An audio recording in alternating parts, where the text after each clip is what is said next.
Welcome to Team More Wine, sir, the Game of Thrones Gorilla Cast for Boomtron's Optionated. I'm Elena, with me is Rachel, and we're here today to talk about the latest episode. So crack open a bottle like we just did, and sit back and listen in while we ramble and curse our way through a dissection of the episode. So, episode 10, Valar Morghulis, which makes this Drunkcast, because that's the grand tradition, twice makes it a tradition, for the season finale. So, yeah. Rachel? Would you like to start with the good stuff or the bad stuff? I want you to tell me what you thought, because I can be harsh today, and I don't want to be harsh. I want you to fill me with the good things. Please don't harsh my buzz. I loved this episode. I thought it brought everything to kind of a nice stopping point. Nobody's left in immediate danger. I mean, obviously there's still a lot more story to come, a lot more things to happen, but it's like, okay, everybody gets brought to this closure. We can all just take a deep breath before we plunge in again with more drama and developments and plot twists next season. Mm-hmm. And so, I feel like they did that because, not only because there is such a long wait between seasons, but also when they were doing this episode, they didn't know if there would be a next season. So I kind of appreciate that they at least brought it to a safe harbor. Yeah. So that the story can easily go on, but if it doesn't, you're not left like on a cliffhanger. So, there were definitely some things that surprised me, and in true Martin style, it's those twists that, like, the second you figure them out, you're like, oh my god, why didn't I see that coming? And those were? The specific one, I think that made me say that, was what happened with Theon. Oh, okay. Let's talk about Theon. Yeah. We'll start there. Like, the horn thing was just hilarious. I was cracking up at his inability to maintain his cool and to kind of keep his shit calm. Because, I mean, he knew that they were doing that to needle him and to rile him up, and yet he still fell for it. Mm-hmm. When his men thugged him over the head and were like, let's go home, I knew that it was Asha and her 500 knights outside of Winterfell, and that she had told somebody to blow that horn because she knew it was going to get on her fucking brothers every last nerve. Okay, and well, let's stop right there. Okay. That's what you think? You think That's it's Asha? I think it's Asha. I honestly don't fucking know, because this is one of those scenes that they changed a whole lot of, and I kind of don't understand what's happening. Oh, because, see, I thought that was just completely obvious. Like, sisters know how to needle their brothers. They know how to annoy the ever-living shit out of them. And... No, that's definitely, like, Asha-esque. Like... Yeah, and that's what it felt like. And I know that they'd mentioned that she had 500 men, and there's, coincidentally, 500 knights, camped out around Winterfell. Uh-huh. And all the men were like, okay, let's go home. I didn't see any of them in the room with Well, that's Theon. The thing, right? Like, why... They're going to go home, so I guess they assume that whoever's outside the gates isn't going to kill them. Right. My guess is it was something like they all recognized that horn. Like, they've heard it blow before, and they're like, oh yeah, that's Asha, she's totally fucking with us. Like, that was my assumption, and I thought it was obvious, but, like, you know what, I will say, talking to the people at work today, they were, like, slack-jawed when I told them this. They were like, what? And I'm like, am I the only one who saw this? Well, okay, I think it's great that we're starting with Theon, because it up until probably about halfway through the Winterfell stuff, mm-hmm. Up until him getting bonked on the head, pretty much, I was happy camper.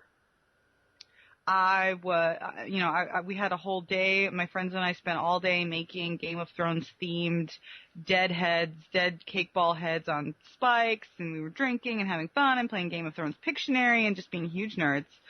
And we were very happy. And then he got bonked on the head, and I feel like from that point onward, every single thing that happened was just rage-inducing. Uh-huh.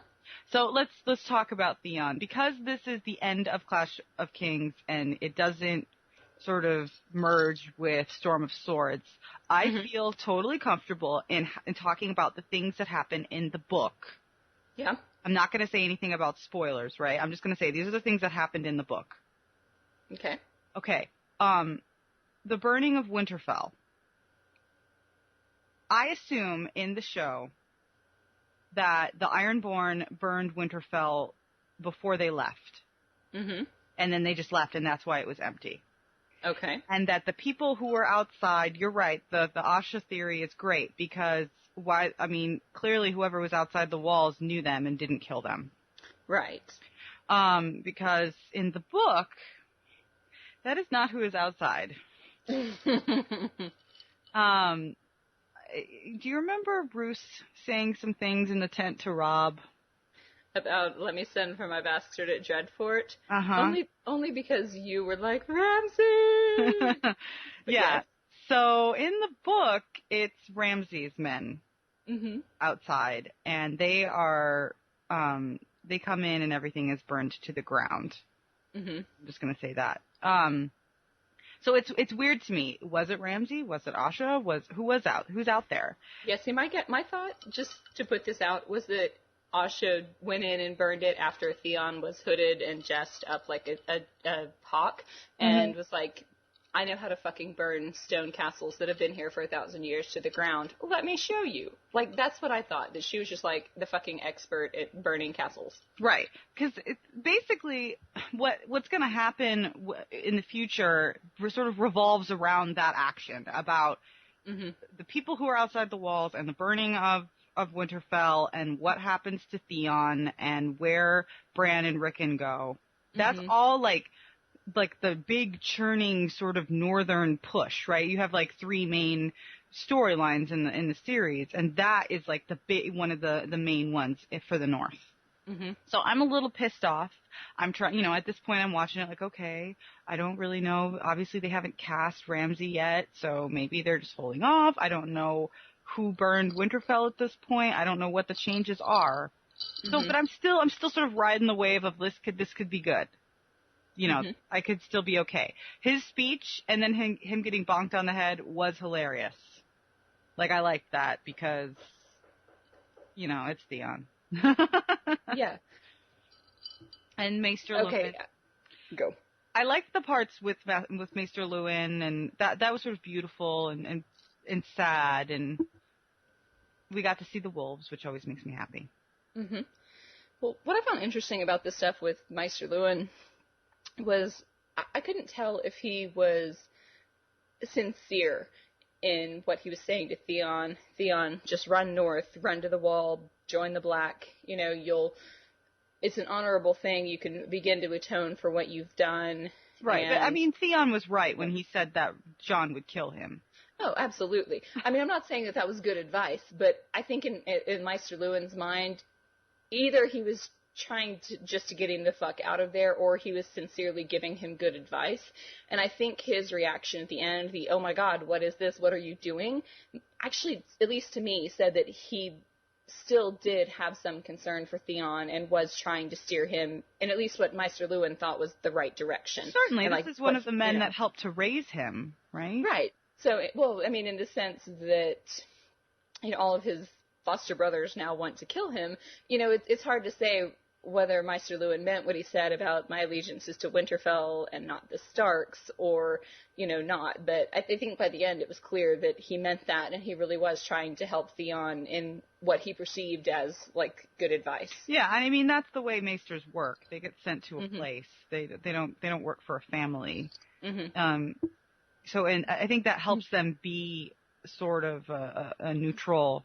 I'm sure he does feel for Theon because he did help educate him the same as he helped educate, Jon and Robb. So for him, at least, that's another surrogate son, even if he isn't a Stark. Right.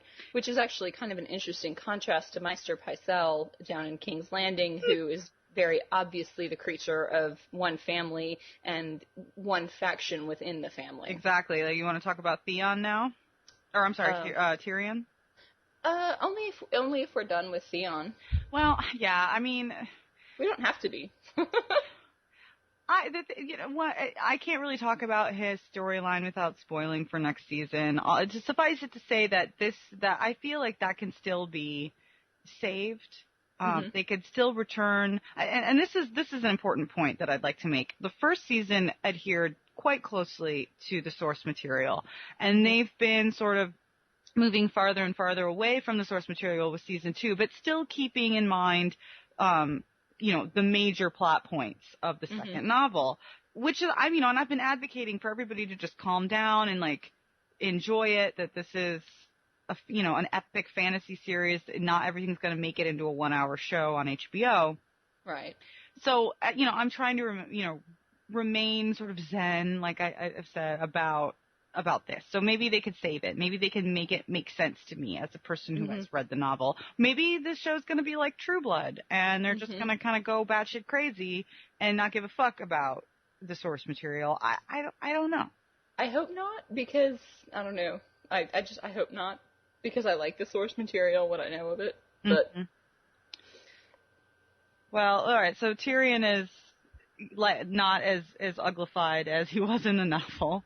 Yeah, tell me about what happened to him in the books, because I was like, yeah, whatever. He's got a big scar down his face. It's not even half as bad as what's on the Hound. So right. In the book, he loses his nose. And like, it's basically he gets an axe to the face. So you can imagine that would be pretty horrific. Yeah. It's all crunchy and gross and infected and scarred and yeah. Yeah. Because I kind of felt like his line, "I am a monster as well as a dwarf," was like, in the book, knowing that that's what happened to his face, that makes sense. Right. But having a battle scar really just kind of makes him look like a badass. Yeah. You don't want to fuck with. Like, it's not like To the Pain style what Wesley's going to do to Humperdinck fuck-uppery. You know? Right. He was not a monster that, like, babes would weep in fear at his approach. Yeah, I don't know. Maybe, obviously they're not going to put Peter Dinklage, the Emmy winner, in a shitty prosthetic nose for the rest of his time on the show. So fine. Like, I knew that was going to happen. I was like, it's going to be a scratch. It's going to be fine.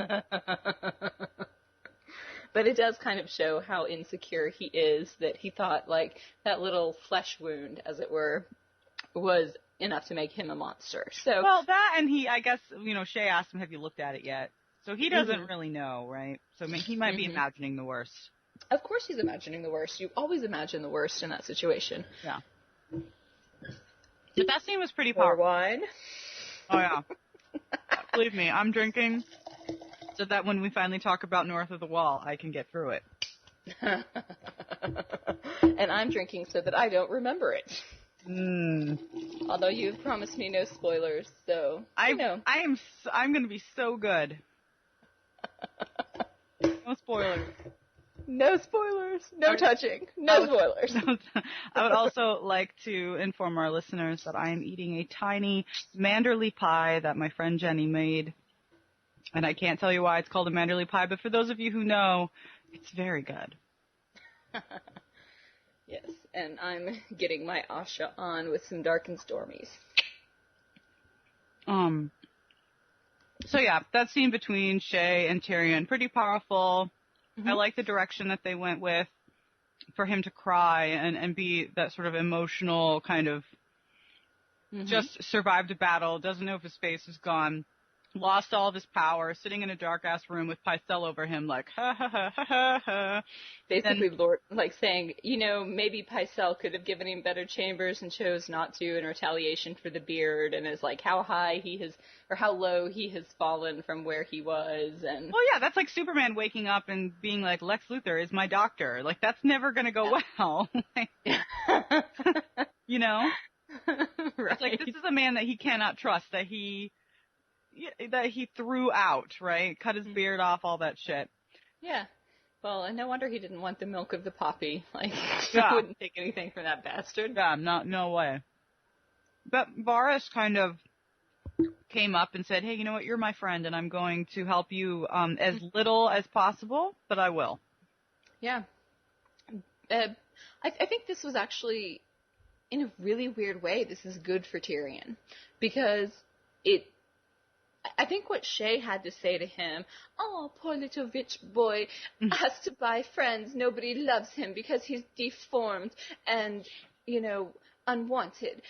Like, I thought that was a really good point, that she was kind of like, hey, asshole, I'm still here. Yeah. Like, I'm begging you to run away with me and have a life with me and just leave this place and these people who don't value you and don't appreciate you behind. And, and then Varys coming in and saying, look, your father might be the hand now, and you might be back to being the unwanted outcast of the Lannister family, and maybe no one will actually remember it in the histories, but people here, like the men on the ground, me, my birds, all the Kingsguard know who defended the city, like who actually put his balls on the line and led the men out to fight off Stannis versus just kind of spreading their ass cheeks and saying, come on in, boys, like the way Joffrey wanted to. Yeah. And Varys, like, we know now that anybody who seems to be loyal at least to the realm, like, he's up to all kinds of shit, right? But the consistent thing about him is that he seems to be on, like, Team Westeros, right? Like, he wants what's best for the land, for the people. Not maybe, I mean, I don't really think he gives a shit about the little people. Maybe he does. I don't know. Maybe he does. In an abstract way, he probably does, but I think but not more than abstract. Yeah. No. I mean, this goes back to all that, like, there's been so many kings now that rule from King's Landing, and yet they've all got the same small council. These guys just keep rotating through kings like, whatever, I'm just doing my job. Right, well, it's because, like, all of the kings have been warlords. Like, none of them have been fucking bothered to replace the bureaucracy. It's like, honestly, you know what? And this is, I apologize for getting political, but this is my third drink at this point.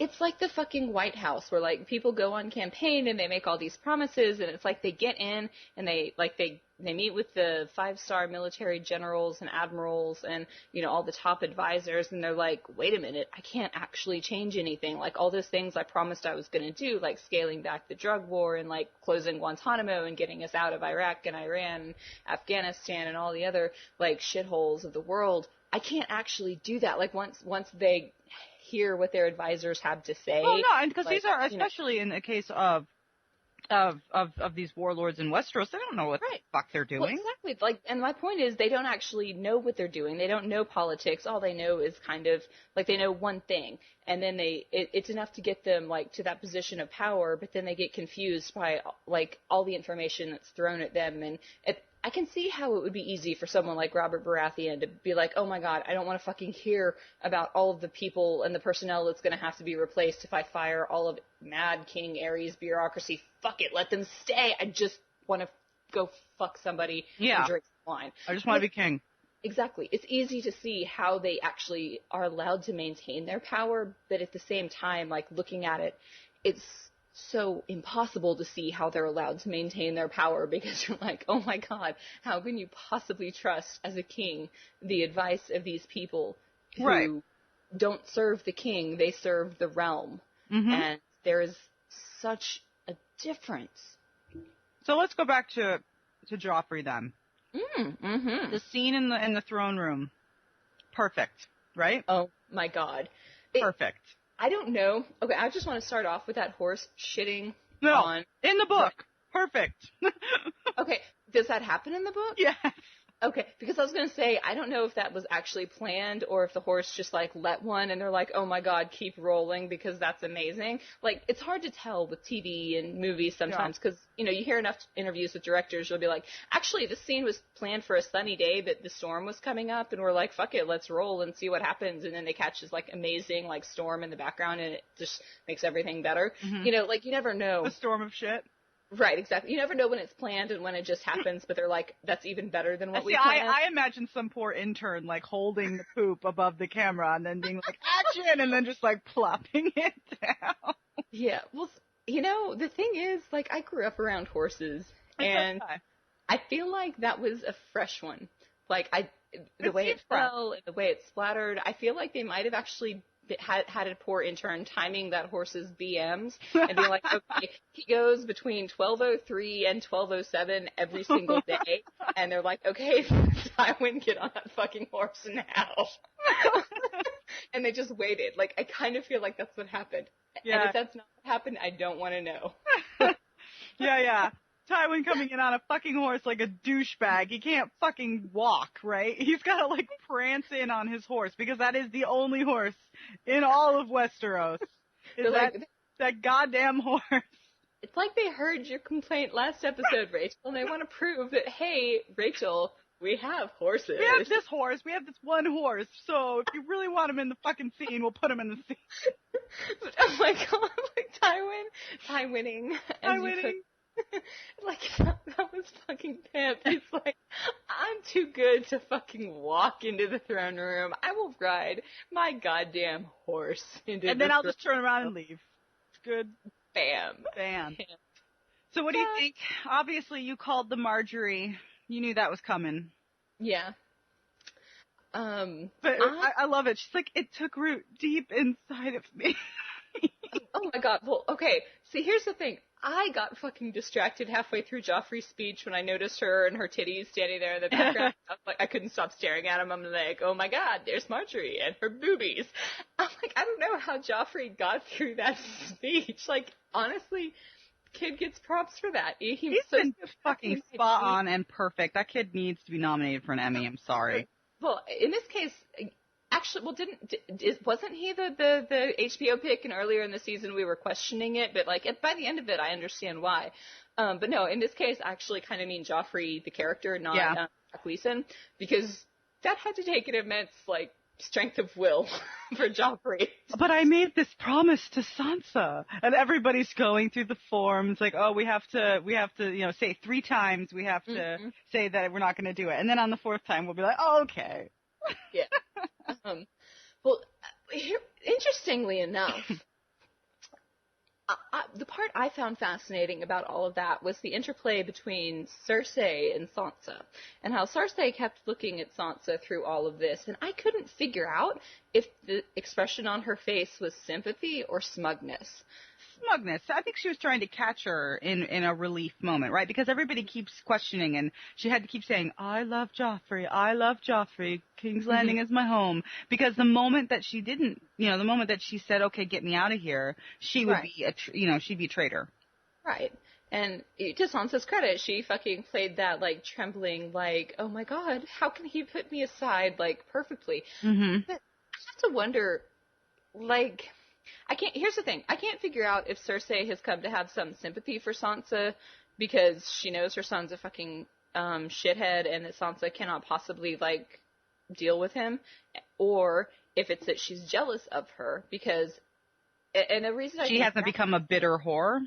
Well, obviously, but no, but in the sense of, specifically during the siege when Cersei's sitting there getting drunk and speaking all the truths in her heart, she asks, what are you doing? And Sansa's like praying, and she's like, you're perfect, aren't you? Mm-hmm. And like you can tell that there's an edge to that, and she's like, oh my god, here's this girl who was given the same like training I was, but yet in her it apparently like took root and she flourished into this like beautiful rose and this perfect lady who always like says the right thing and does the right thing. And what the fuck is wrong with her, and by reflection, what the fuck is wrong with me that I couldn't do this even though it's what I was trained to be. Yeah, like why couldn't she be the queen that inspired loyalty and love? Because she doesn't.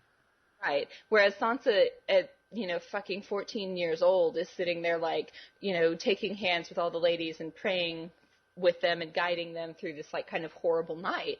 And, there's a part of me that wonders if Cersei might have felt some sympathy for a girl who would get eaten alive by a sociopath like Joffrey.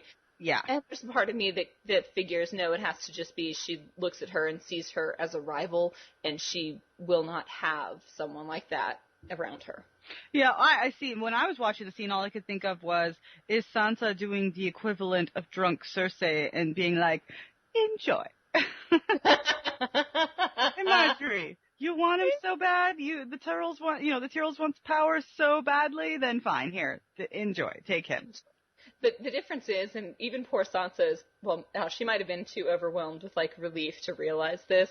The way that Marjorie was displaying her assets. Oh, yeah. Kind of goes to Cersei's point, the best weapon you have is between your legs, learn how to use it. Marjorie has learned that lesson. Oh, yeah. I don't know how, but she learned that lesson and she knows how to use it. So definitely agreed. I don't think Loras looked too happy through that scene, but the Tyrells want power. This is their avenue. I think he didn't mind so much his sister marrying a good person like Renly, but they all know that Joffrey is a sociopath. Yeah. The difference is, I don't think Loras gives his sister enough credit for being able to handle him. But Loras is going to play the same role that Jaime always has for Cersei, right? He's going to be there. He's going to protect his sister. Yeah. And I mean, I think the difference between someone like Marjorie and someone like Sansa is that, like, I think Marjorie probably knows how to defend herself, and she might. I don't know how the dynamic of their relationship is going to play out. I don't know how she's going to go about, building kind of walls and defenses and layers that kind of insulate herself from Joffrey's, from the worst of his mania. But I feel like she at least is steeped in the realities of the world and understands that she needs to protect herself, whereas Sansa she's just fucking clueless. The only thing she knows how to do is submit and hope that they're nice to her. Well, you see the same thing. Like, maybe that's what Cersei sees in Sansa is herself, right? And maybe that's why she hates her, because that Cersei was the idealistic young woman that was sort of betrayed and realized her husband didn't love her, and it wasn't like the storybooks. Whereas Marjorie's coming at this from a point of view of, like, she's completely cynical. Oh, yeah. She just wants to be queen. Exactly. So she might actually have a chance of surviving the lion's den. And maybe she'll come out on top. You never know. Like, we never know, but that scene was hilarious. Well done. It was definitely one of my very favorite scenes in the episode. Yeah, I was on the edge of my seat, like, cheering, basically. Can we talk about an epically stupid scene? Okay. Robb marrying Talisa. Yeah, Barf. Here's the funny part about that scene. When I saw the hand fasting and it was right after the Tyrion Shay, I'm like, oh my god, is Tyrion marrying another whore? And I know they did that on purpose. They made that cut on purpose. And then I'm like, that's Hot Robb, and that's Lady Talisa. Does this happen in the book with whoever Lady Talisa actually is in the book? Yes.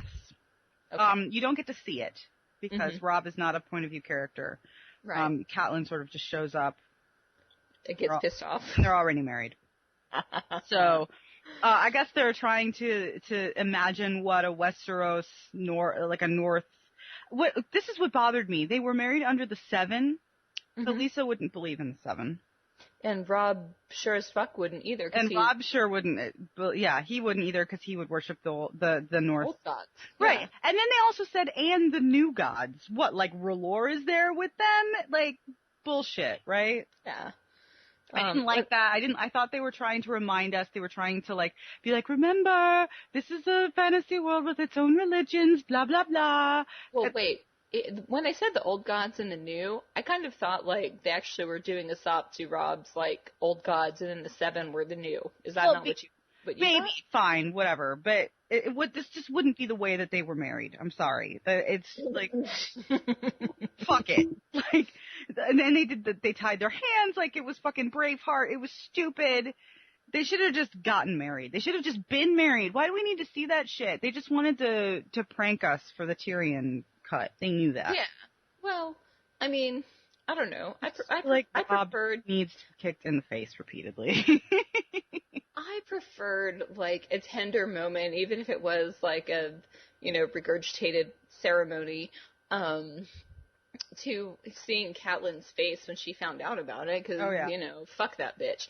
I loved Robb, like, being like, yeah, well, I only have one parent left, and you don't get to talk to me about being reckless. You know what? No, he was not. He was like, hey, Mom, guess what? I'm a fucking grown-up now, and I'm leading an army, and... Leading an army towards ruin, do you know? He just pissed off the phrase rather royally. Yeah, he did. He didn't go protect Winterfell, so now he's like Lord of what? Lord of nothing. Nothing. Lord of nothing, and his wife brings him no men and no money. But she makes him happy. Aww. Well, you know what? I think that Catelyn, this isn't modern times, right? There are certain duties and responsibilities that come when you are a king at war, right? Mm-hmm. And Catelyn was trying to remind him that if you want to survive and not just rule, that you need to, you can't throw away the allies that you have, because one, he's thrown away the Freys. They're going to be pissed. So what are they going to offer them? Sansa and Arya, who they do not have? Right. That's tenuous at best. You know, Roose has been getting a little fed up. I mean, these are all things that Robb is not seeing because he's just thinking of Talisa. Right. Well, the other thing is, and I don't know how this plays out in the book, but in the show, Talisa proved herself very willing to be with him on the side outside of his wedding vows. And even though Robb has already promised to someone else and he knows that, he certainly has no problem breaking that betrothal vow. Ergo, he's not going to have a problem breaking the wedding vow. Like, you know, I don't know. Yeah, I liked that they sort of did a counterpoint with, between, like, Joffrey sort of being like, oh, I made a vow, and you knew exactly what it's going to do. Right. And then Robb sort of forsaking the vow without any thought, and yet Robb is supposed to be more full of honor. Right. And, yeah, no, exactly. That's an interesting point. And, like, I don't know how many, how much this is pushed in the books, but I know from my own experience, you know, studying literature and kind of past times, what was important was not actually the wedding. It was the signing of the betrothal contract. That was the point when the kind of monies changed hands. The wedding was a formality. Right, and the Freys already gave it up, right? They let them use the bridge. So now they're... Robb was already, like, in every way, legally, financially, you know, in terms of his honor, contractually bound to the Frey girl. So the fact that he broke that when he was only betrothed to her versus married to her was really, like, the same as if he'd already been married to her. Like, there is no difference.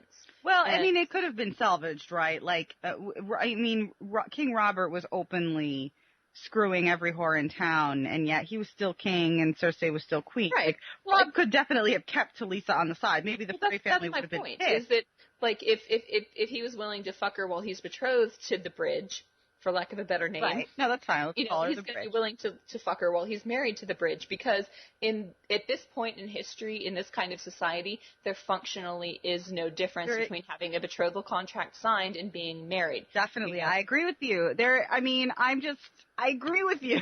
Right. So in that sense, it's both, like, shitty of Robb to be like, hey, I'm going to go ahead and marry Talisa, you know, and it's sweet. Fuck you, Freys. I mean, I know he's never met her and he knows she's ugly. And I don't need your fucking bridge because I already crossed it and my house is down, so. And you're kind of like, wow, Robb, you're kind of an asshole. Like, but you know, like, okay, so in the show, he's 17, 18 years old. Right. In the book, he's like 14 or 15. Yeah. Guy's ruled by his penis. Let's just put it out there. See, to his credit, I'm not even sure that's it.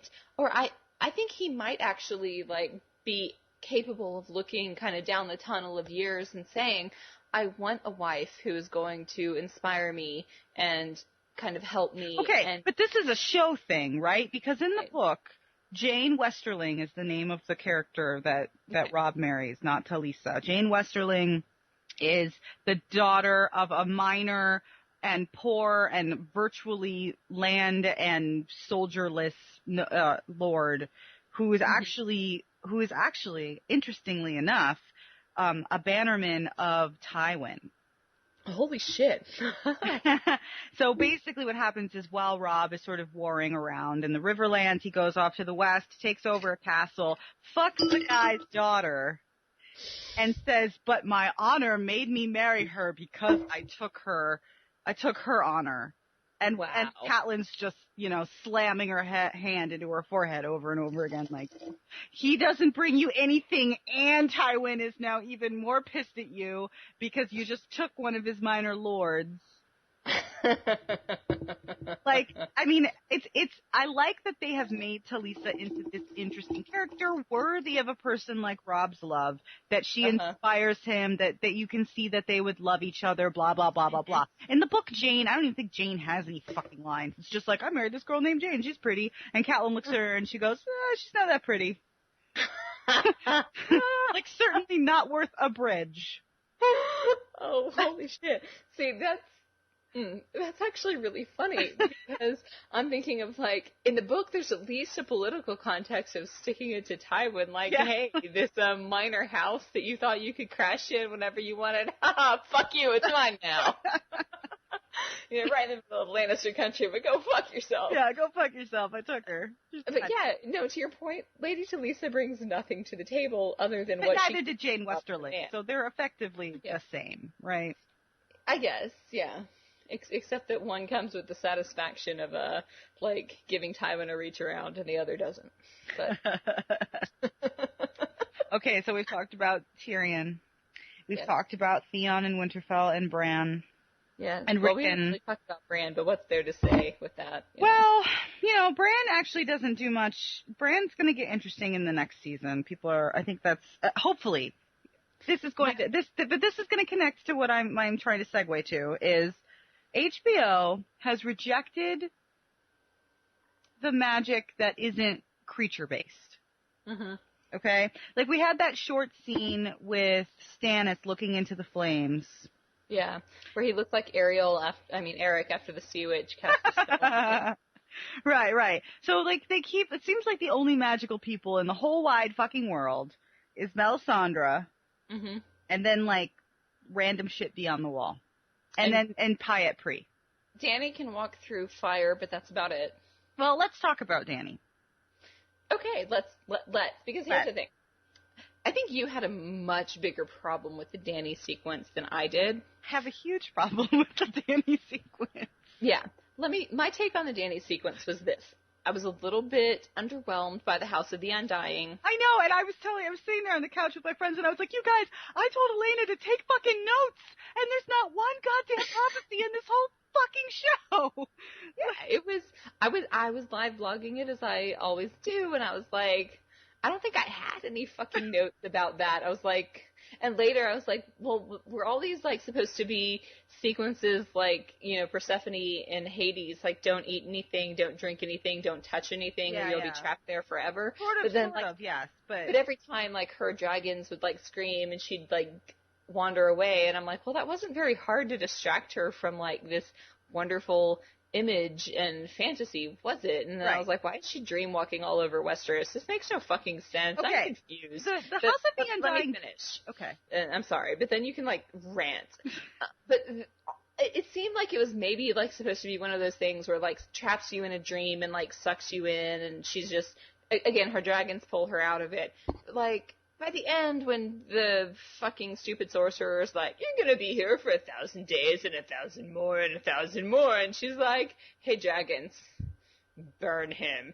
And I'm like, what part of fucking dragon fire don't you understand, asshole? And I was like, yes, burn him, burn it all. And, like, that was my only reaction. It was like this wonderful, vindictive, like, burn it, motherfucker kind of rage. But, like, the rest of it underwhelmed me so hard. Completely. So if you look at it objectively, you don't read, like, you are a person who does not read the books and you're sitting and you're watching it. Dany's dragons get stolen. She spends a couple episodes screaming, where are my dragons? And then she strolls into a fucking tower and finds them, and, like, they burn the guy who's holding her captive. And then they stroll out. Yeah. What is the fucking point? Why was that, like, built up for 4 episodes? Exactly. The House of the Undying serves as this sort of crucible in which the Dany who has learned a lot, right? But yet she's still sort of naive. She's still, like, sort of Sansa-like. She's learning the ways of the world. She's learning that she can't people won't just give her things because they should. Right. She walks into this, and she leaves with the knowledge of the prophecies and the visions that she sees inside this magical, weird-ass kind of, you know, MC Escher-like place. Mm-hmm. The end result is kind of the same. She's like, fuck you guys, there's actually more. It's not just Pyat Pri. But I guess they decided that was too complicated because HBO thinks that all the people that watch the show are fucking idiots, but whatever. And fine. There are some of most of the visions that she has are either really spoilery in a visual form, like you would look at them and be like, I know what's going to happen in season 3. Or they're about her past and they're not relevant because they would be confusing. They're just not needed, right? But there are a couple things that she sees and hears that are extremely important and that inform all of the decisions and the motivations and the directions that she goes in. I'm waving my hands around. Can you guys feel that? Can you feel my hands rolling around? I can feel it. And they just what? So she walks in. Let's break down the bullshit fucking visions. Not one of which is one of the visions that she has in the book. An empty throne room full of snow. Was it snow or was it ash? Either way, it doesn't matter. Either way, I mean, you get the impression that she's seeing the future of like, this is what it's going to look like when I bring my dragons over and burn it down. Exactly. And then the cameo of Jason Momoa, which was actually kind of nice. It was nice to see him again, even though his beard was gross. It was gross. Yeah, I thought that baby was gross, but oh my God, you're not the only person who said that. One of my friends thought the baby was rather gross too. Yeah, that baby was not cute enough to inspire me to stay. So I was like, Danny, I feel you, girl. Just run. That's what she said. She's like, how can those two beautiful people have made that? But I liked that. I didn't know that he was coming back, or I feel like I read it and forgot. So that, fine. That's the one scene in which you think, okay, maybe she would be there for 1,000 years because she would stay with Drogo. Yeah, I was like, that was the scene that made me wonder if she was like, well, actually that's not true. When she's like about to touch the throne and then she pulls back because she hears her dragon, I was like, yeah, don't touch that. Just girl, don't touch anything. Haven't you read the stories? Yeah, don't touch suck you in, you'll be part of it. Right, but then she touches Drogo, but I guess she has the strength to walk away, so it's okay. I don't know. Right. So there's this one vision that she has, and it's like, for me, it's one of the most important visions that she has because it spawned a whole lot of theories. Maybe they didn't put it in because they didn't want to deal with the theories that arise from them, but basically she sees her brother Rhaegar. Her amazing prince of a brother that everyone loved, that was killed by Robert at the Trident. She sees him and his wife and their son, and he names his son the prince that was promised, which is interesting because that's some of the language that Melisandre uses about Stannis. And then he says the dragon has 3 heads. And that one phrase, the dragon has 3 heads, is like, it sort of drives a lot of the fan discussion about tons of other characters. What does that mean? How does that apply to Dany? What are the 3 heads? What does that mean? Yeah, well, that to me, not knowing anything, I know one thing. It says that there are 3 Targaryen heirs running around Westeros. That, or that because she has 3 dragons, that there will be 3 riders of the dragons, that she will have 2 allies, that she will have 2 husbands, or like whatever, right? Right. Like, there are lots of different theories, but it's a big deal, right? Yeah. I get why they didn't put it in there, because they would have to be like, who's this dude? Who's that lady? Who's that baby? Because they haven't been doing any of the history stuff in the show. Right. If Ned had had one fucking flashback to like the past, they could have included it. Exactly. And then there's another very important prophecy that she hears, where they basically prophesize like her whole life. And it's built in 3s. Like you'll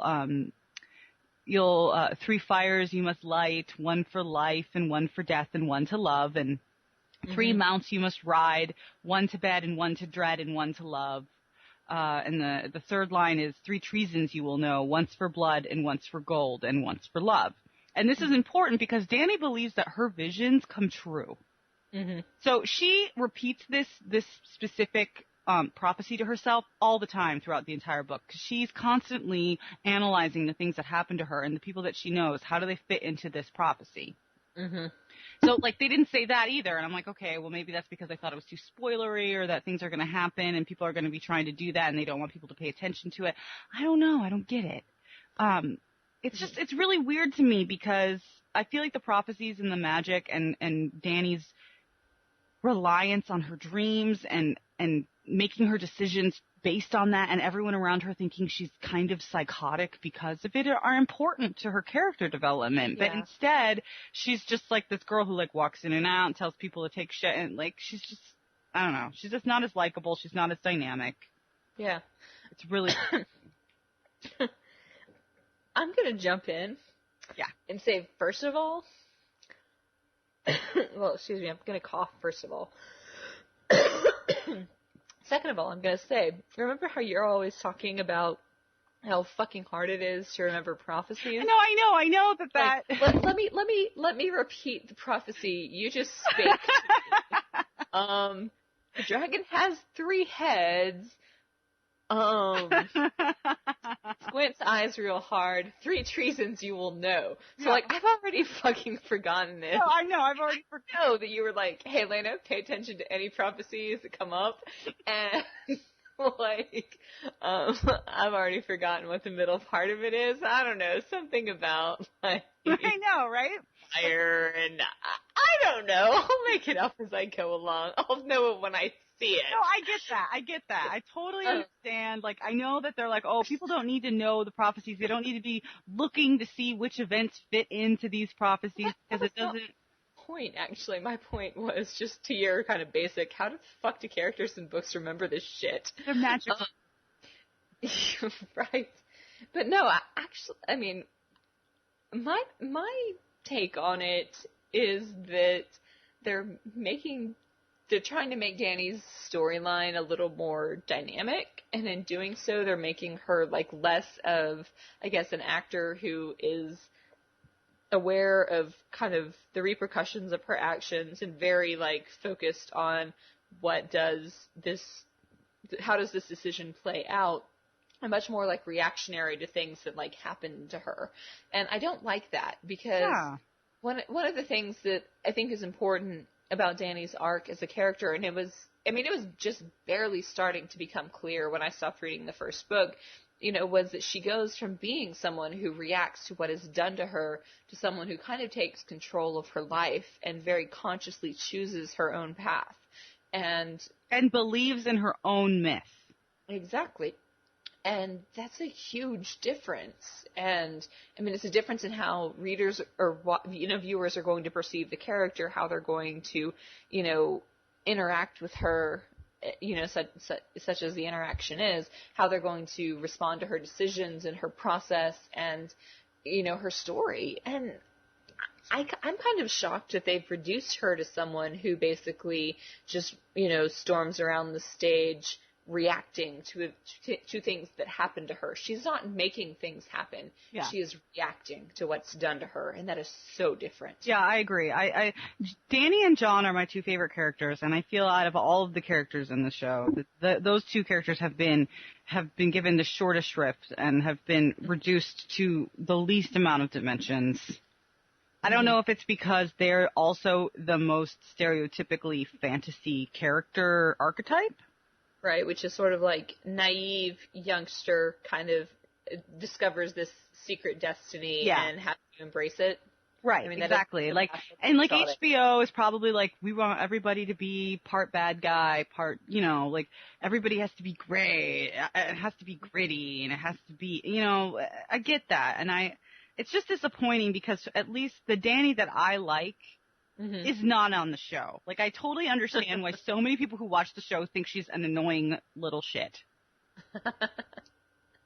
But Quaithe, there's also a prophecy from Quaithe in which she tells her, to go north, you must go south. To go east, you must go west, which also helps inform, like, the actual directions that Dany goes in. Wait a minute. This actually takes place on a world that, much like our own, is a sphere. Yeah, right. even though the people in medieval times believed that here be dragons and there be the edge of the world, and if you sail past that point, you fall off the map and just disappear into the abyss, that's not actually true, y'all. Yeah. I like that it really, in the books, Dany's storyline and the things that she learns, like prophecy-wise, magic-wise, are very connected to Melisandre and Stannis. Mm-hmm. Like, they're sort of like the same type of character in which they're being fed or having these visions of their own greatness, and they truly believe in it. And you also get the sense that they kind of are working off of the same prophecies. Mm-hmm. So you kind of don't know if it's Stannis or Dany. Are they both crazy? Are they both, is it just this weird R'hllor god that's influencing everything? I mean, that stuff is interesting. It adds layers to the story, but whatever. Right. Whatever. Well, I mean, I actually thought it was fascinating, the idea that Dany kind of bringing the dragons back to life brought back the sorcery of the sorcerers in Qarth. And I kind of wondered, did that have any effect on the rest of the sorcerers and people that might be deriving a power from sorcery around Westeros, such as Melisandre and the other witches of her ilk. Yeah, definitely. Definitely. Jaqen H'ghar and the other faceless men. Did Dany's, dragons suddenly empower all of them, to kind of come back stronger than they were and had been for a very long time? Or was it somehow a proximity thing where it was only the people in the same area as her that will have their powers strengthened? And if that's the case, what actually happens when she flies in on her dragons and she's meeting Stannis' army? Suddenly, Melisandre's power is magnified tenfold as well. Mm-hmm. Yeah, that's a really interesting way of looking at it. I don't know. We'll have to see when and if that happens. Mm-hmm. Speaking of Jaqen H'ghar. Yeah. Are you sad that he changed his face? Oh my god, I'm so sad. I wanted to cry. When he put aside Jaqen's dead, I'm like, what's going to happen? And then he turns around and he's fugly. I'm like, no!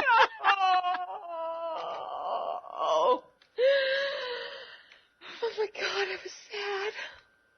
Yeah. Here. No. A drink to Jaqen H'ghar. To Jaqen H'ghar.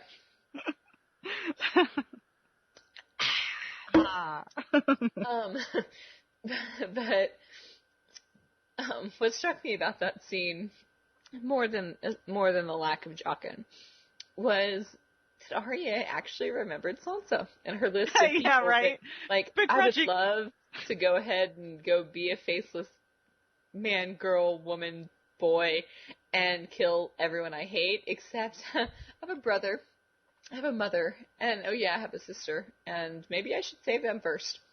I love that she thinks that she can and that she should and that they do need her help, because she doesn't really know exactly what's going on. She's learned a lot by being in Tywin's presence. Mm-hmm. But she's just kind of wherever Sansa is, she needs my fucking help. Yeah, well, that's a given. But to Arya's credit, what she was left with from her, eavesdropping on Tywin's battle plans was, I'm marching on Robb. And she's probably like, my brother needs my help because I know, what Tywin's doing. I can go help my brother. Yeah, no, totally. So do you want to go north of the wall now? We can end with it. Well, is that the end? Is there anything else we need to talk about? I mean, do we need to talk about Stannis and Melisandre, really? I don't know. Is there anything to say about that? I mean, he looked into the flames. Who knows what he saw? Whatever. The Sea Witch cast a spell on Eric. Yeah, basically. His myth is building. He's not done yet.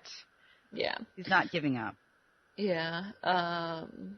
We talked about everybody in King's Landing. We talked about Dany. We didn't talk about Jaime and Brienne. Oh, the Jaime and Brienne show. I didn't talk about the Jaime and Brienne show.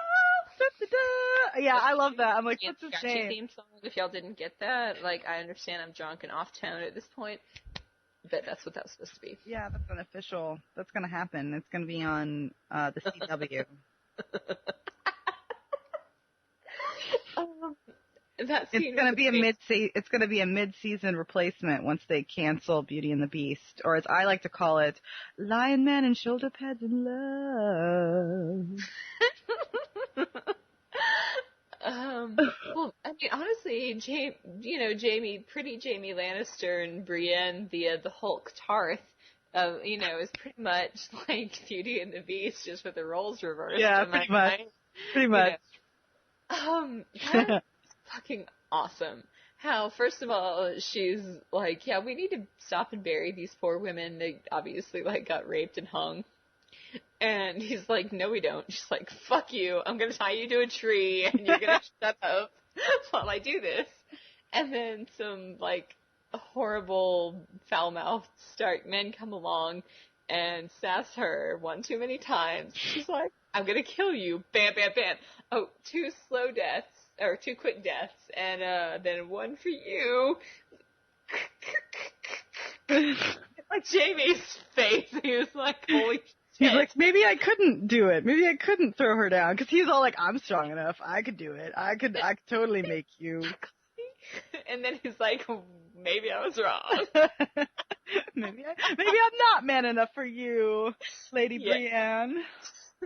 And that was kind of amazing. Like, I love that. I love that entire scene. That was probably honestly, looking back, that was my favorite scene of the entire episode.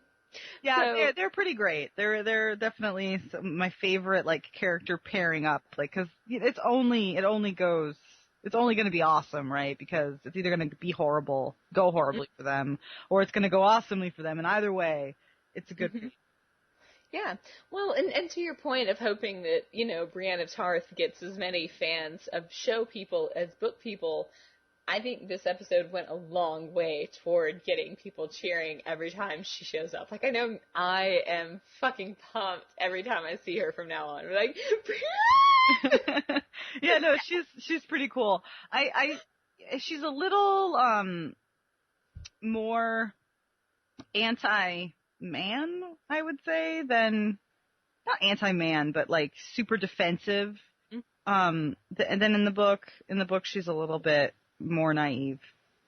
But I like this version because she wouldn't, I don't know, I always thought that was the one part of her character in the books that always kind of bothered me, and I think they've taken away that naivete and made her believe, she actually believes in the honor code, right? And that's fine, but she also knows that other men don't. Right. And it doesn't confuse her, she just despises it. Right. Yeah, and I actually can't, I don't know. I find it difficult to think that any woman of Westeros who has attained the age of, say, 20 still thinks that most men believe in the honor code. I think that it probably is. Well, yeah, I mean, Westeros is not Middle Earth, right? When people are like, would you want to be transported to Westeros? It's like, no. Yeah. No, I'd be killed within 5 fucking seconds. I mean, unless you have very, like, secure skills, or very, very secure confidence in your skills to use your, vagina to its best able a la we would all be Raws, right? We would all be Marjorie, And, like, honestly, I think I probably could survive. I could land on my feet, or, all fours like a cat, and be fine. But I'd prefer not to. Like, yeah, right. I would prefer, Middle Earth, please. Exactly, where, men treat me like spun glass. And I can live with the elves who don't have BO, and... They all have beautiful hair. Yeah, we can all braid each other's hair. The Black Riders underestimate me. I'm okay with that. Yeah. Definitely. Because I really don't want to have to fuck my way out of every problem, Shay style. I could do it if I had to, but let's just be honest, I don't want to Yeah, have and to. the world isn't full of Tyrians, right? I mean, you're going to be fucking your way out of problems with some seriously hideous men. Exactly. Which is just not the ideal situation.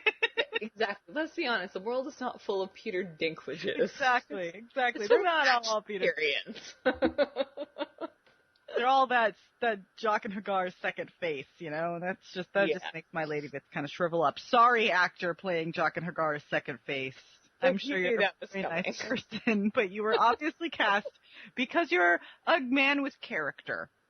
Yes, exactly. And Arya kind of like gives it a skate eye. She's like, I don't trust you now that you're not hot. Okay. But yeah. The North. Let's talk about the North. Before we get to Sam. Wait. Do we need to talk about Roz and Varys? No, we don't, because it didn't happen in the fucking books, and I don't even want to fucking talk about it. Here's the only thing I want to say. Wouldn't fucking Littlefinger know? Wouldn't he keep a log of who came in and out of his brothel? Yes. Like, how the fuck is that even possible that Varys could get to her and Peter wouldn't know about it? Exactly. And how is it even fucking possible that Varys would even talk to her? Yeah. Gives a shit. She's just a lowly whore. He doesn't care. Well, here's the thing. In the show, I actually get why. Because Roz has kind of been built up to be this character who is a little bit savvy and who knows all the men and who has fucked all the men and knows their secrets and what holes they like to put it in. And, like, he might actually be valuable to her. The point I don't understand is him coming to her in fucking Littlefinger's brothel because Littlefinger knows everybody who comes to his brothel. Yeah. So, there's no... Like, I can't even believe it if Roz becomes Varys' spy because Littlefinger knows. Yeah, she's just gonna get all killed. Exactly. Which, I don't know, maybe at this point they're, like, looking for an easy out for getting more wine, Roz out of the way, in which case, fine. But, it was just an unnecessary way to do that. Anyway, that's all I need to say about that scene. And we can replenishing my vodka as we speak. It's so good. It's so good. I need it so much. Okay, so North of the Wall. Before we talk about Sam and the others and the Whites. Yes. They're a whole separate issue. Mm-hmm. Let us talk about Jon and the Half Hand. Yes. I'm seriously fucking pissed off. Everything else is zen compared to how mad I am about that scene. Okay, do you want me to tell you what I thought about that scene? Sure. You tell me what you think it meant. Okay, well, I just wanted to dance around and be like, ha, ha, ha, ha, ha, I told you so. And I'm, like, super impressed that Jon Snow could keep his, like, stage face and actually, like, fight Qhorin Halfhand like he meant it so he can, like, get in good with the wildlings and, I killed Qhorin Halfhand, therefore I can't be, like, really dedicated to the Night's Watch, and, oh my god, if you ever say anything about Jon Snow's mother, of course he's gonna kill you, and how cliche can you be, but whatever, he's emo Jon Snow, and, like... Emo Jon Snow, yeah, so tell me, what is Jon Snow's character that he can be goaded into killing a man for calling his hypothetical mother a whore? Well, see, here's the thing. I don't think Jon Snow killed him for that. I think, like, Jon Snow might... I get John Crow... John Crow. John Crow is fine. That's his alternate show name because it's clearly not Jon Snow. John Crow. It's because Ygritte keeps calling him Crow. Whatever. I give John Crow this much credit. He actually understood what Qhorin Halfhand was telling him. When it's like, I give you too much credit as an attentive watcher of the show. Because I'm sure that 80% of the fuckers that watch the show are just like, ha ha, he killed that bitch. Yeah, you don't talk about Jon Snow's mommy like that. Right. You're seeing no credit for understanding what Qhorin was trying to tell him and for understanding that Qhorin was setting something up. And I'm actually a little bit disappointed with all the wildlings and Ygritte that they fell for it, that they're like, oh, all it took to make him completely loyal to us was, like, watching him kill some guy who insulted his mother. Yeah, that was a little weird. Like, really? Like, that? Because, you know what? Any dude can kill a motherfucker who says shit about his mom. That has nothing to do with his loyalty to the Night's Watch. Exactly. And now Jon Snow is without honor. Yeah. Like, not even a Klingon anymore, man. He is without fucking honor. He has been dishonored. He is Prince Zuko. He doesn't give a shit. Let me talk about this a little bit. I ran out of lemonade, so I'm just drinking straight vodka now. Girl, you go for it, because the only thing I had to say about that scene was, like, when Ygritte was like, and you tell Mance Rayder that this is the man who killed Qhorin Halfhand. She was like, Jon Snow, I've never been so turned on. Yeah, right. Take me now. She's like, let's go over here. I'm like, are they going to a cave to screw? Hotter Where are than they she's going? ever been. She's like, I want to fuck Jon Snow. Like, I thought I did before. Now I know. Definitely do now. That was like the only thing that I took away from that scene. So, go. Okay, so how many fucking episodes did they spend in Craster's Keep? 3. 3. How many episodes did they spend digging latrines? 3. How many episodes did they spend wandering around the same 3 cliffs while he was trying to find Cor in the Half Hand? That was the same 3 they spent digging latrines, I guess. Right. Okay, fine.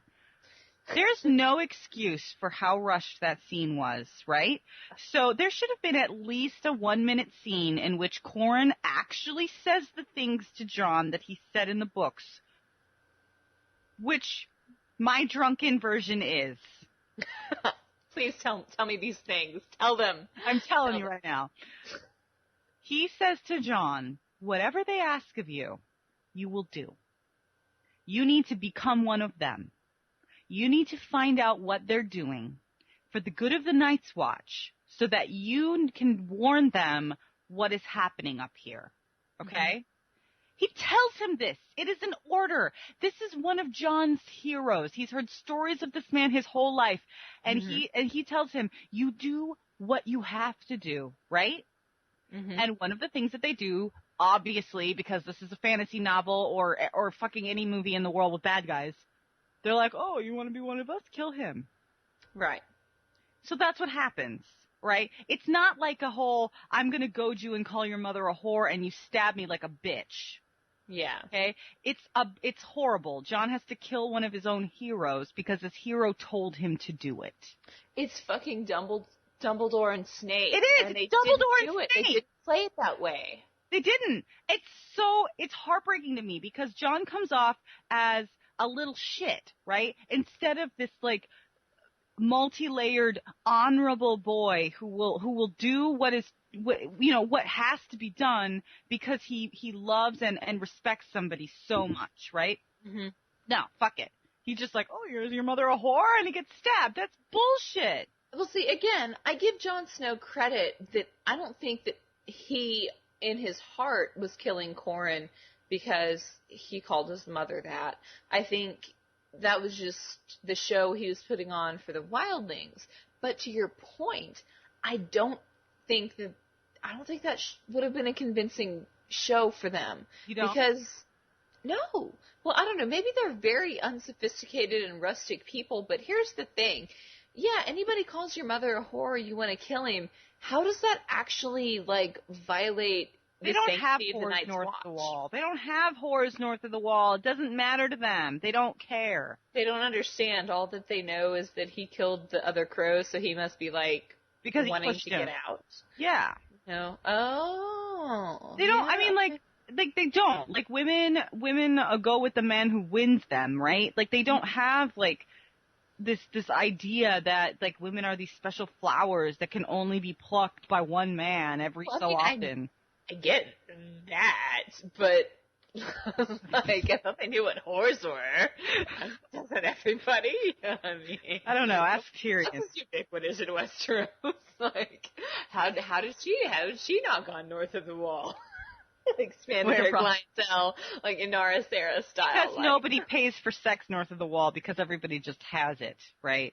In that sense, it is an eerie reflection of modern reality. I mean, why buy the milk? Why buy the cow when the milk is free? Am I right? Well, right, but they, like, it's weird to me because Jon is he's just very one-dimensional. I just don't like it. I don't like it. Yeah, here's the thing. I have no issues with Jon when I watch the show, but then when I hear you talk about it, I'm like, I get pissed off on his behalf. I'm like, man, they really are relying on the fact that Kit Harington is fucking cute as hell to just like make everybody forget. Like, he's not doing anything. He's just been stumbling around doing whatever anybody tells him to do. They push him over. Reactionary. Yeah, and then it goes back to the same thing about Dany, right? It's like people just manipulate them, and that isn't. Like, they make their own choices. Yeah, it's at some point, if you're going to be the fucking hero or heroine of a fantasy, Exactly. you have to, like, come into your own agency. You have to start making, like, these moral calibrations and these difficult decisions for yourself. And you have to earn the respect of the reader, right? The things that Tyrion has done have earned him the respect and love of the people that are watching the show. They like him for a reason. Nobody likes Dany and nobody likes Jon because they haven't done anything worth liking. Yeah. They're clowns. Yeah. And it's not okay. I'm sorry, but it's not okay. I'm not zen about it. I cannot disagree with this. Yeah, no, you shouldn't. And I mean, I guess for me, like, I've read enough of a book that, like, it's hard for me to kind of separate where I feel like that character was going, you know, what they do in the show.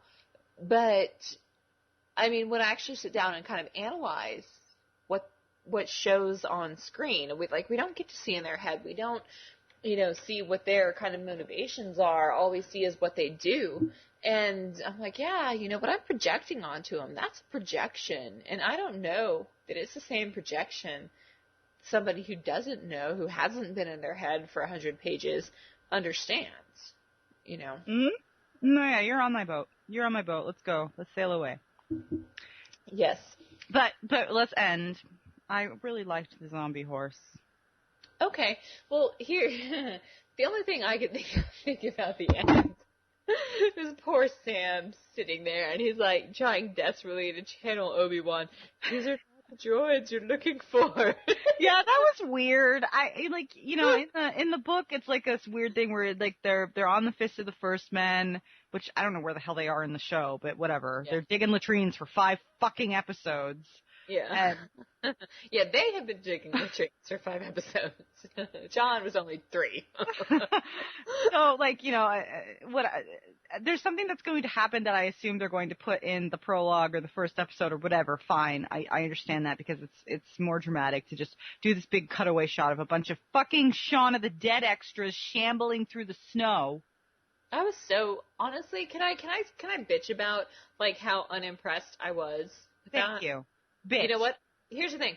I liked the fucking King zombie. He was awesome. He was cool. Because that's not a zombie. That's an other. There are two different things, right? There's an other. You know what? And he seemed other. And I will give the show this. He seemed, like, significantly different. His hair was flowing and his eyes were glowing and he was on a horse and he was, like, regal. A zombie and horse. Like, I'm fucking king of this shit.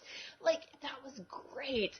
But the rest of them were fucking zombies, and y'all, I am and not even the scary zombies. Tired of zombies. No, I'm done with them. I don't fucking care. Remember? It's like vampires. They're not scary. They're not interesting. I was fucking like, really? That's the best you could come up with? I thought that these, like, whatever these things are that you don't want Corin Halfhand to become, so that's why you burn his fucking body. This is all they are. This is fucking lame. I've seen it a million times, and I'm fucking done with it. That's the point that I got enraged. Yeah, no, I'm with you. Do you remember when the zombie came for the Lord Commander and Jon killed it, and it was scary and fast? Yeah. That is a white. That is a white. They're fast zombies, and everybody knows that fast zombies are scary because they're just going to keep coming for you, and they're strong. That shit, like, roar, charge, and then they kind of shuffle along.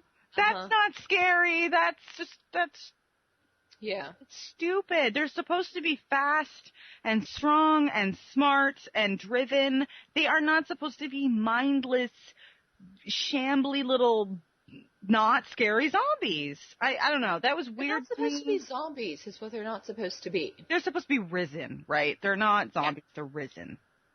And there's a difference, y'all. Yeah. I mean, they're not vampires, obviously, but they're supposed to be rotting and corpseified, fine. But they're not supposed to be dragging their limbs behind them, Walking Dead style. That shit is stupid. I'm kind of mad about it, but I am really into the zombie horse. Yeah, no, Zombie Horse was cool, but, like, all the rest of them were for shit. But, like, Zombie Horse and then the not zombie on his back, not zombie was fucking ace. Like, I will be honest. When I read the prologue of the first book, Yes. and this goes way back, and you can find it on the interwebs somewhere when I'm talking about this, because the first prologue of the first book is about some motherfuckers from the Night's Watch going north of the Wall and encountering some either others or other derivatives. Either way, it's not clear at the time. And they're kind of described.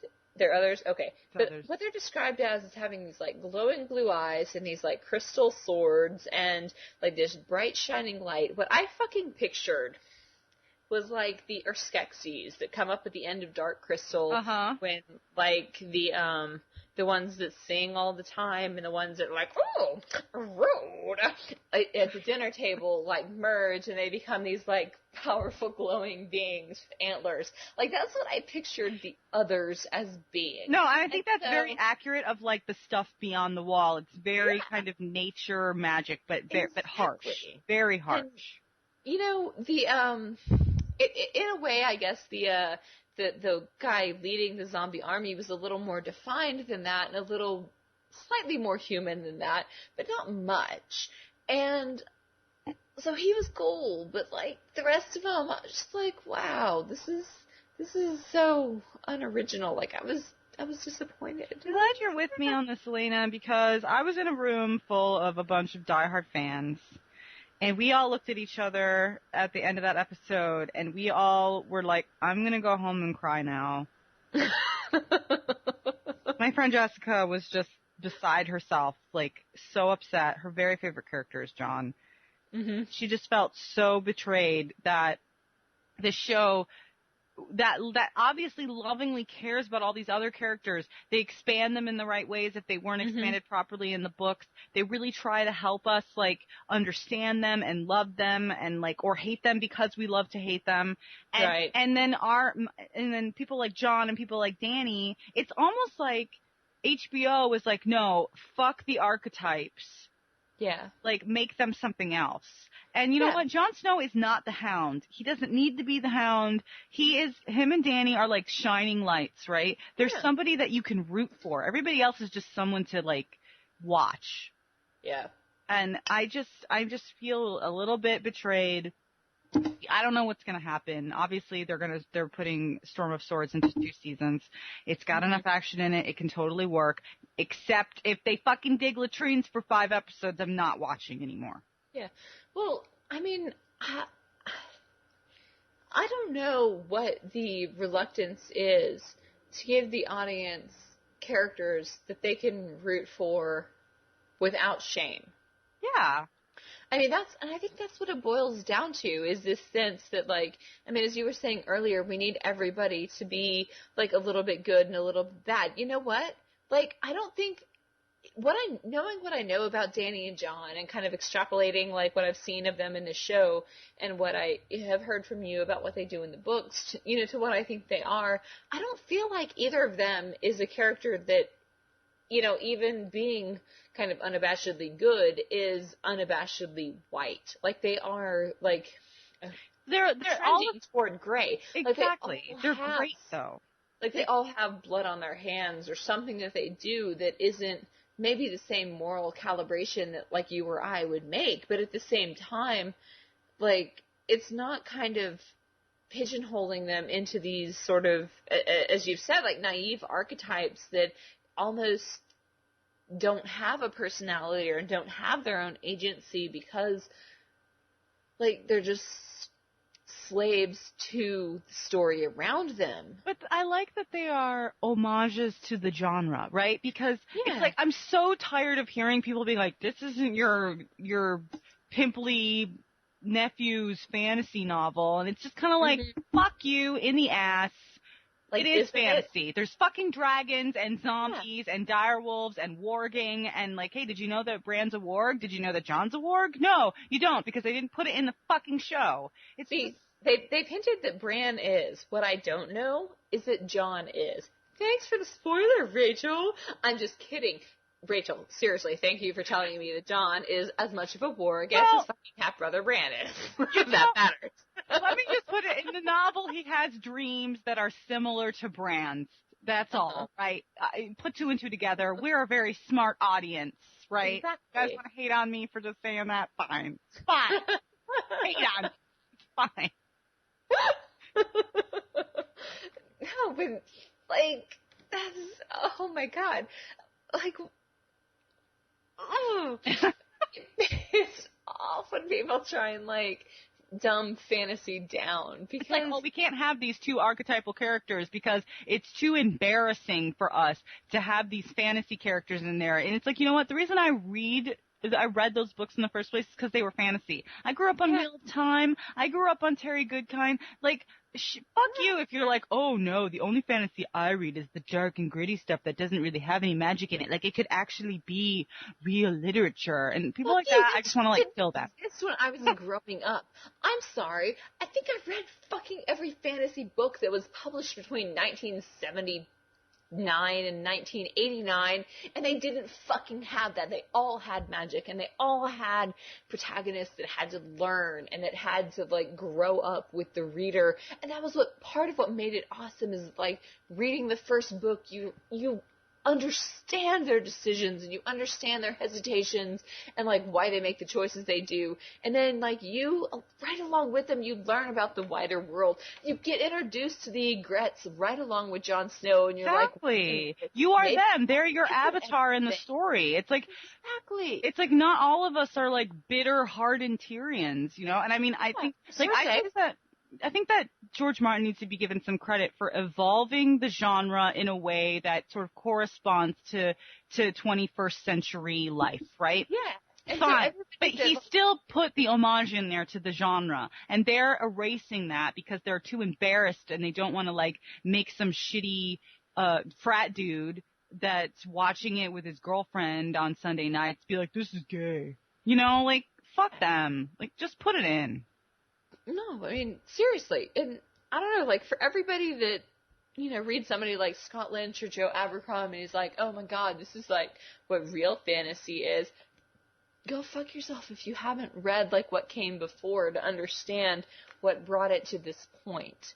Yeah. And I just think that it's doing a disservice to the characters like Jon and Dany if you're going to take away their honorable, good, like, all of the difficulties that they have in their storylines are because they refuse to be despicable. Yeah. And I'm sorry, but both Jon and Dany were despicable in the finale. Yeah. I don't know. Was Dany? I mean, she put a person that was her friend and a person that was her ally in an empty tomb to die and either eat each other or kill each other or whatever. That's pretty horrible. Yeah, actually, I don't think that was horrible at all, because that girl had betrayed her. Well, yeah, I get it, but the thing is Dany is the mother of dragons. Dany has compassion for everyone in her heart, except when she doesn't, right?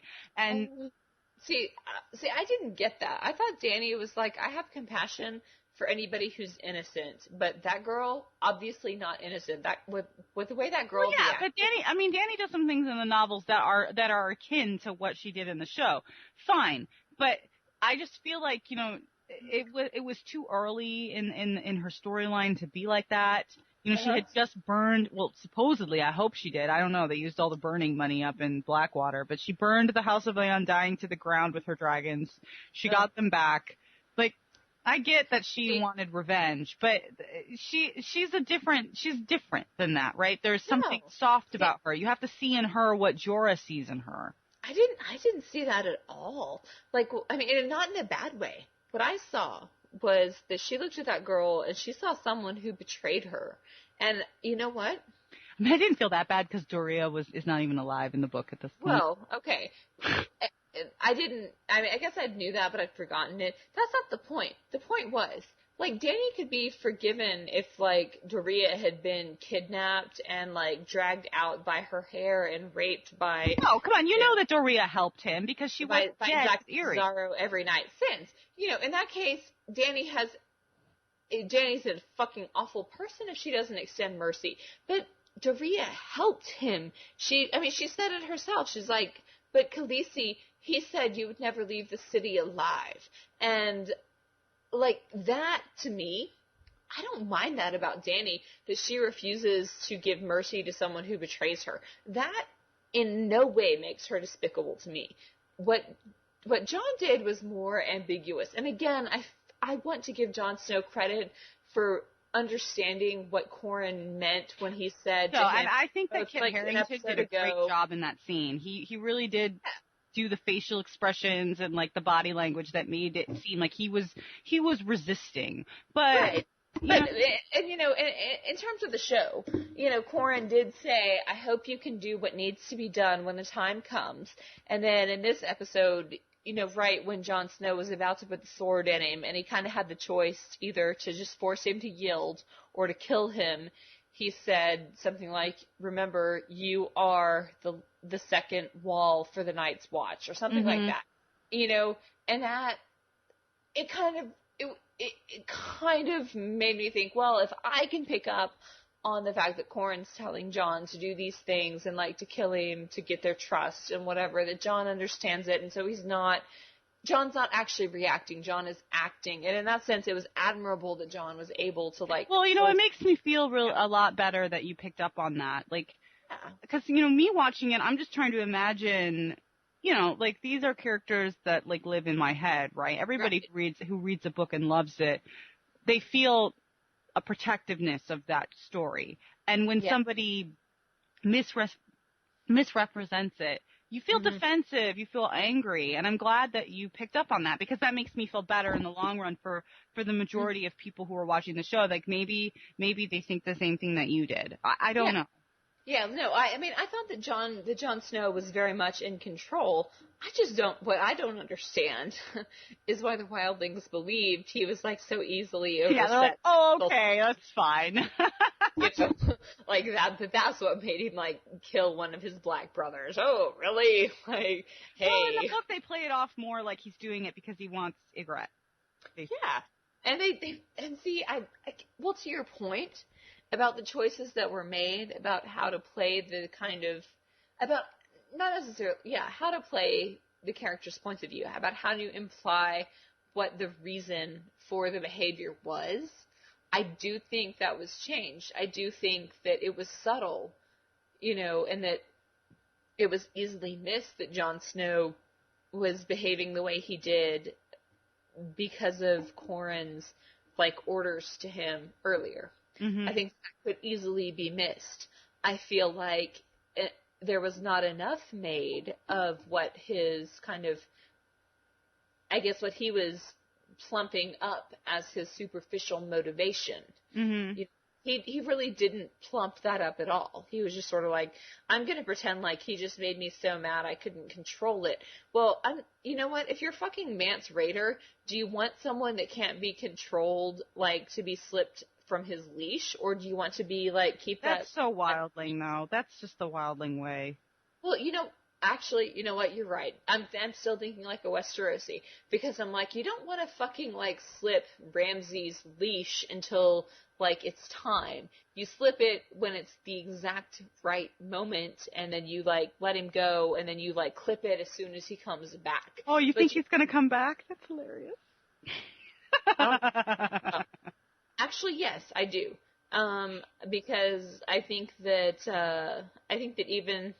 here's what I think about Ramsay. Not having met him, not having read about him, not knowing jack and shit about him, I think that Ramsay is a feral dog. And I think that dogs come back to their master by instinct, because they're not actually wild.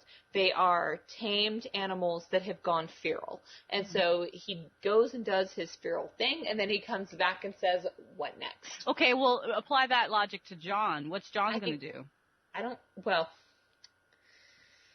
Is he going to go wildly? Is he going to be a man of the Night's Watch? Is he going to be conflicted? Is he not going to be conflicted? I think that Jon is going to continue to be emo Jon Snow for the foreseeable future. That he is going to pretend to be a man of the Night's Watch who has gone wild, and in his heart he's going to be conflicted between, do I betray my vows to the Night's Watch, or do I betray the new vows that I make to the king above the wall and to Ygritte and to everything that is my life here? I think that is actually going to be the central conflict of Jon's character in season 3 is which vow do I betray? No, I like that. I'm glad that you're there. And as an end point, because we're at the end of season 2, which is effectively the end of Clash of Kings, I'm going to introduce you to my favorite math problem. Are you ready? I'm ready. All right. So in the book, which you've read this part because you read the first book, Yes. Ned has some visions. Yes. About his sister. Yes. Can I talk about the visions of Ned and his sister? Sure. Then Ned goes to Lyanna, and she is on her bed of roses, and she dies. And on her deathbed, she makes him promise her something. And you don't know what it is. We don't know what it is, but he makes that promise. And when he comes home, it's with her body, and it's with the body of his bastard, Jon Snow. Right. And that's what we know from the books. Right. Couple that with the visions that I told you about Dany. She sees another vision in which she sees a blue rose on the wall. Mm-hmm. And in Ned's visions, there were also blue roses. Their bed of flowers was blue. A lot of people think that this is a reference to Jon's true parentage, which is expressed in the lovely. Don't Google this if you don't want to be spoiled, but it's a math problem that is expressed as R plus L equals J. Yes. It is my very favorite math problem. I love this math problem, and I actually think that this math problem derives from the very name of the... spoiler alert, just stop listening if you don't be spoiled from the name of the series, which is A Song of Ice and Fire, which to me says Stark plus Targaryen. Mm-hmm. Mm-hmm. And to me, R plus L equals Rhaegar plus Lyanna equals Jon, because Ned has talked about in the visions that he sees in the books of his sister's wildness and how he went to save her from this tower. In other parts of the book, Rhaegar has talked about having a tower by the sea, and, why the fuck would Ned go attack Rhaegar at this tower by the sea versus at the Trident with Robert, except that maybe there was something more compelling for Ned. Right, because Rhaegar's not there, right? But it's just right. the sister in this tower and two members of the Kingsguard. Right. And Ned comes home to Catelyn and Winterfell with his bastard in his arms who looks like him, except Lyanna, like Arya, looks like the North.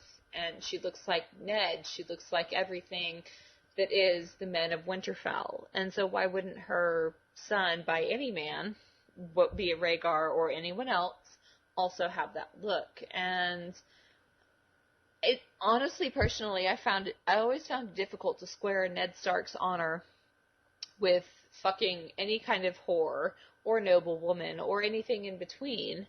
While he was already we know that Robb has succumbed to this, so it is actually... So it's possible. And plausible. I actually think that Robb, having given into this, like, affaire de corps, has strengthened arguments for Jon being Ned's bastard a little bit. But I've always kind of thought that Ned Stark was not the kind of man who would do that, but for the sake of his sister's honor, he would be willing to be thought that man. Yeah, no, and these are all things that people have been discussing, and Dany's visions are integral to these discussions and all the many theories that people have. There's some other visions she has about a Mummer's dragon and blah, blah, blah, blah. I understand why they didn't include that stuff. It's superfluous. It's hard to say visually. It creates questions that they don't want to answer in the show yet. Whatever.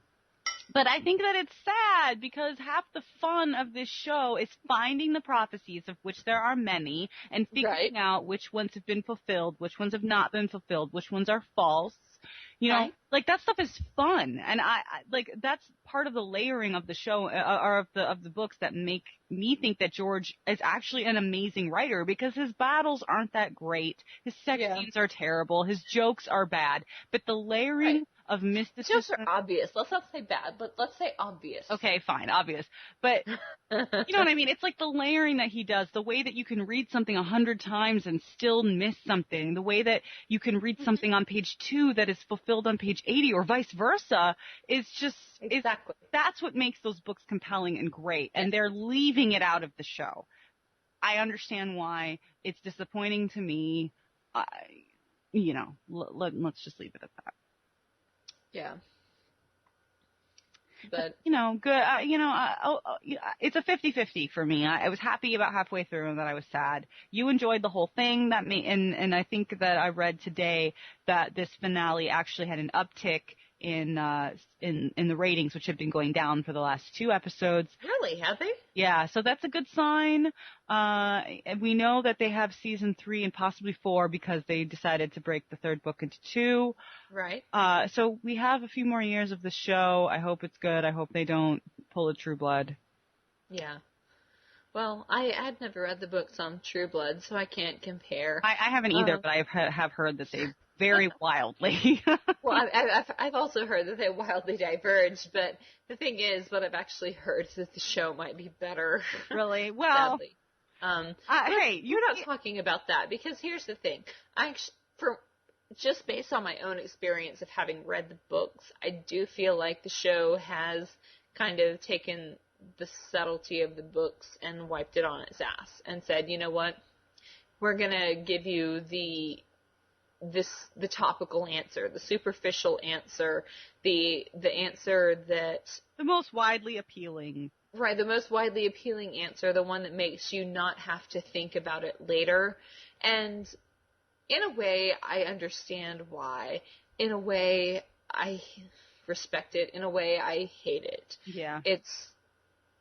I don't know. Take a risk, man. Take a risk, HBO. Just do it. Like you've got the 3rd season and possibly the 4th locked in. Yeah. Do the hard things. Understand who your fan base is, and understand that regardless of whether it's people who've read the books, it's people, understand that it's people who like intelligent cinema, who are not here for the short-term sort of enjoyment of TNA and gruesome battle scenes, but who actually kind of revel in the politicking and the backstabbing and the scenes sown in season 1 that come back and flourish and like burst into hideous and glorious bloom in season 3. And why do you think shows like Battlestar Galactica and Lost and all that stuff were so great? Because you had to keep track, right? It wasn't episodic. It wasn't something you could just be like, let's watch Lost today, Like you had to keep watching it.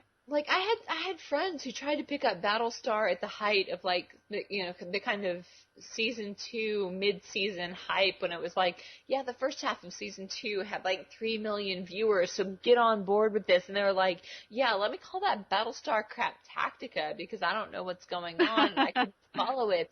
And the thing is, like with this show, oh my God, like I don't want them to make compromises. I don't want them to try and play to that audience. I think that Martin, as a storyteller, picks directions that surprise you. Looking back, you can see them, but you don't see them coming. It's tangential. It's not what you think is going to happen ever. And that's how life works, and that's what makes this series like so amazing, because like everybody who's been alive for more than like 15 fucking years gets it. Like you get that life throws curveballs and all you can do is deal with them. And sometimes you get to be the actor, and sometimes all you can do is like react to what's thrown at you. Mm-hmm. And that's what makes the series great, is that it has both. It has characters. It has the same characters, like being an actor in one scene and a reactor the next. And that's what life is, and that's what makes it believable. It's what makes it feel true. It's what It's what makes you come back to see it again. Mm-hmm. No, I totally agree. I mean, I'm gonna be watching in season 3. I just hope that they make more risky choices with the narrative and with the way that they're going to express some of the more traditional characters. Agreed. It's kind of rage-inducing to see your favorite characters kind of flattened. But as a whole, I think that this has been a great season. It's been a little like it started off kind of slow, but in the end, it finished strong. It makes me happy that you saw the things that I thought that non-book readers would miss. Yeah. So we'll see what happens, but they definitely ended strong. They ended with ice this time instead of fire. Yes. Well, and my take on this season is this, that it brought everyone to a calm, but it's the calm before the storm. And whether we have to imagine the storm or whether we get to see the storm is still the same. We know the storm is coming. Mm-hmm. And, now that we know season 3 has been confirmed, we know that we get to see that storm coming. I hope that for season 3, they will kind of pull the stops out with the characters that they thought maybe they needed to keep kind of on reserve for those of us that needed it to be truly moral or truly mainstream, Mm-hmm. and I almost question whether it's conservatism that kind of fucked them, if they thought that they needed Jon Snow and Dany to kind of be their sort of reserve force for reminding us, oh wait, there is still good in Westeros. And the problem is they've done such an excellent job of making everyone else gray that when you have these characters that they want to be truly white, we're like, hey, that's not realistic. Yeah, I mean, it does. Their actions do seem, when you compare them to people like Cersei and Tyrion and Tywin and Arya, it's kind of, and Theon, then they seem more one-dimensional. They don't seem as complicated, but it's not true. And I think that's the writer's fault. That's them not giving enough time to the development, too much latrine digging and not enough talking. Yeah. I know that this is an action show, but we'll see. And as I said, the third book is my very favorite. I think it's everybody's favorite. And you have no fucking idea what is coming for you. Yeah, I have no fucking idea. Like at this point, my guess for season 3 is, I don't know, like, it's completely shot. Honestly, I expected Dany to see some shit in the House of the Undying that would make her question trying to go to Westeros anytime soon, because I just don't think it's time yet with her dragons not being fully formed. I feel like she's going to need to sail around the world and visit. Yeah, fuck Karth. Fuck those assholes right in the ass. But see some other things on that side of the world before she comes back to Westeros and, with her dragons, because she can't ride them yet. Sure, they can burn, like, her restraints to ash, but that doesn't mean that they can burn an army, that she can defeat anyone. And, so there's that. And, I don't know. I know that there's, like, the zombies attacking the wall, and Sam's, like, sitting there. What do I do? He's the defense of the realm, you guys. Exactly. You have no idea. Like, there's just no way you're going to be able to predict what's going to happen. And I charge you with the challenge of not Googling and not spoiling yourself, because it'll be worth it. Dude, I don't even want to. Here is the brilliance of the way they did this season finale. I'm at peace with where every character ended up. And even though I know, like, with the whole zombie army about to invade the rest of the shit, like, the fact is, every single character was brought to a safe harbor. I mean, it's one of those things where it's open-ended. I know that there could be more story, that there will be more story, that they're not to their final resting place. And that's great. That's awesome. But at the same time, I'm at peace with it. I can put it on hold for, like, 9 months and, like, let it bloom to fruition like, Stannis' seed in Melisandre's womb until next time.